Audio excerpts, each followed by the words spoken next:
Hello everyone, and welcome to episode 1 in a new series I'm calling Reality Check. It's like, who do you want to be? The only one I want to be is me. In this series, we are going to be examining the conceptions surrounding work in America today. If it wasn't work, they wouldn't call it work.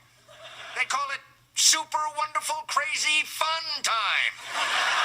We are specifically going to be talking to several individuals who defied a conventional career trajectory to pursue their passions. Now, there are lots of opinions surrounding making one's passion into her career. Just because you're passionate about something doesn't mean you won't suck at it. Yet, we live in a society where more Americans are unhappy with their jobs than happy. The person we're going to be talking to today had enough of this. His name is Dennis Rockhill. He left a stable position as the director of product development at a strategic design firm and pursued his passion of opening a makerspace. It's like, who do you want to be? Today we're going to talk about the company he created called Proto GB. We're also going to learn what motivated him to take this leap later in his life. Well, he actually did this when he was 40 years old. I make him sound ancient. Sorry, Dennis. We're also going to learn how he prioritized happiness and personal fulfillment while making this difficult decision. First, let's learn more about Proto. Proto is a youth-focused makerspace. So a lot of people don't know what a makerspace is, and that in our definition is a place where we gather tools and materials and expertise or community to try to share skills and share expertise so that people are learning by doing and learning from others. So and our focus being on youth is trying to get youth to do more hands-on projects and learn through hands-on experiences. And how did you decide to start it? I know you left your full-time position to do it, and well, in the last position I held, we did a lot of package prototyping, and through that we used a lot of the digital tools like CNC routers and 3D printers and laser cutters to do a lot of our prototyping. So me and a lot of the other folks that were working with those tools always had our personal projects that we wanted to work on, and the concept of a makerspace was becoming a little better known, and we all were kind of wondering when we would have one in Green Bay. And just after a long enough time thinking about that, just kind of thought, well, if someone's got to do it, so why not myself?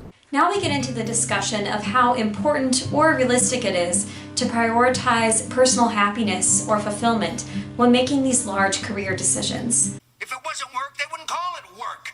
Oh, Prophet Red. In fact, 47% of Americans say that their job is not inextricably tied to their identity, it's just something for them to get by. But once you cover these essential needs, money doesn't necessarily buy happiness. In fact, a Princeton study found that money does buy happiness, but up to a point. So once you hit an income of about $75,000 a year, if you make more money than that, there's not a correlation of increased happiness with increased income.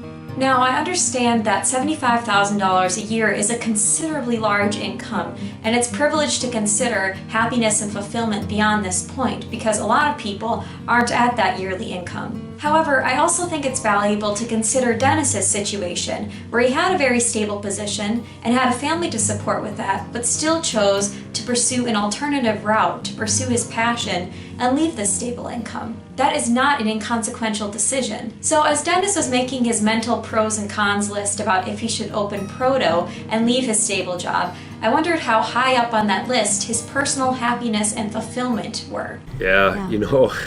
I think it means everything, actually. I wish I had this philosophy when I was younger and would have taken more risks and pursued, I guess, a higher engagement career when I was younger. But there's no time like the present, and it's I guess I'm in my mid-40s, and once you get to that point and you think, geez, the last 20 years I've been working really hard. I've enjoyed my work, but I haven't really loved it, and I read about it and I see people that just are really engaged in their work, and their work is them and they are their work, and I admire those people and I want to be like them. So you have to take a leap to get there sometimes.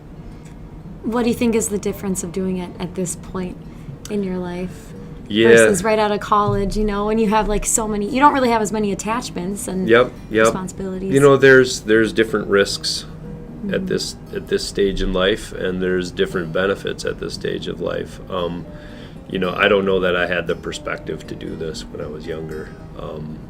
I don't know that I had the confidence to do it. You know, I'm much more confident in what I do know, what I don't know, and I'm much more assured that what I don't know I'll figure out as I go. I wouldn't have had that confidence when I was younger. He comments that throughout his entire life, he felt like he had to keep going on a certain path, that he felt like he couldn't change his major even if he wanted to. He thought, I'm already this far in.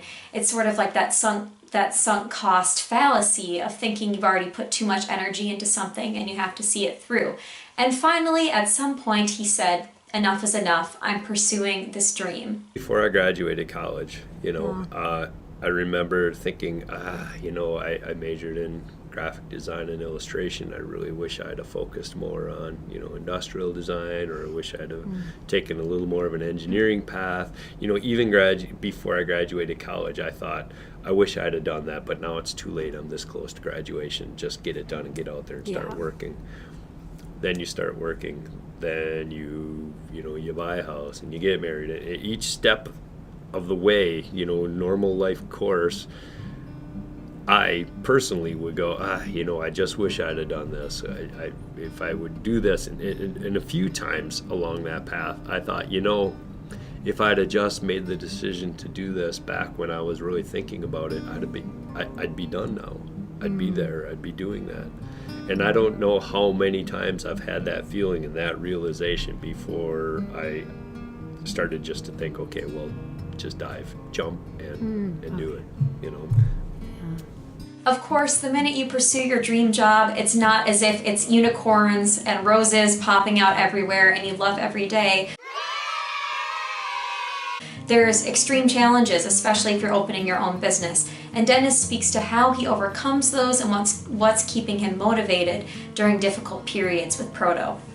It almost hasn't failed yet that just when you're feeling extremely run down or you know, on the low end of the enthusiasm spectrum, something always happens. Something happens that changes your mindset. You know, just last week, I was kind of hitting the bottom of the barrel. I told you earlier, I went home feeling a little, you know, stretched thin. By the end of the next day, I was feeling like I was riding on cloud nine because something great always happens. Yeah. It might be just something a parent of a kid I'm working with says. It might be something one of the kids we're working with says or does, or you'll see them overcome an obstacle or something, and you'll think, that's why I'm doing this. So when you're looking back at where you were after graduating college to today, how do you think your definition of success has changed, or when do you feel most successful now? Oh gosh, I would say when you know that you're in balance, you know, when you have the right level of engagement, you have the right level of doing what you love doing, and with that is the right level of financial security. You're able to provide for yourself, for your family, and justice, so that you're never really worried about one thing or the other. You're getting up each day with a fair amount of enthusiasm into what you're going to be doing that day or that week. I really appreciated what Dennis said, is that more times than not, you want to be passionate and excited for work. I don't mean to imply with this discussion that work should be 100% fulfilling and 100% exciting every single day, because that's not very reasonable. I think a lot of times we put constraints on ourselves about what we can pursue and what's reasonable and what's intuitive with what we've done in the past. And I really admire people who can step outside of that framework and look at what's going to make them most fulfilled, what's going to help them serve others, even if that's not a stereotypically stable or easy thing. And that's what we're going to be examining in further episodes of the Reality Check series. Thank you very much for watching this video. You can look forward to our next conversation with Amanda Leitner. She is the founder of Rochester Rising. You can also read my article on Dennis Rockhill. That will be on my website, theconversationalistne.com. That's all for now. Thank you very much for watching, and I'll speak to you soon. Eating the beat, and then I just put my feet on the street. It's like, who do you want to be?